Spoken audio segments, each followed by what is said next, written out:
কি হয়েছে বলবা তো, কাঁদতেছো কেন? বলো আমারে কি হয়েছে।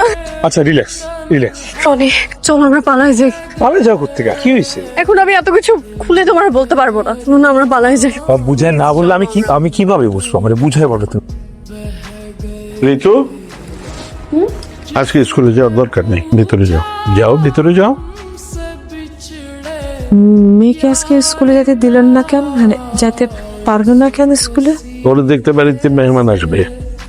কি এতটুকু মেয়েকে আপনি বিয়েতে দিবেন? মানে আমাদের জন্য, ওর জন্য যেটা ভালো হবে আমি সেটাই করতেছি। যার সাথে ওর বিয়ে ঠিক করছি তার সাথে যদি ওর বিয়ে হয় তাহলে একটা টেন্ডারও আমার হাতছাড়া হবে না, সবগুলি টেন্ডারিং পাবো। মেয়ে তো ছোট।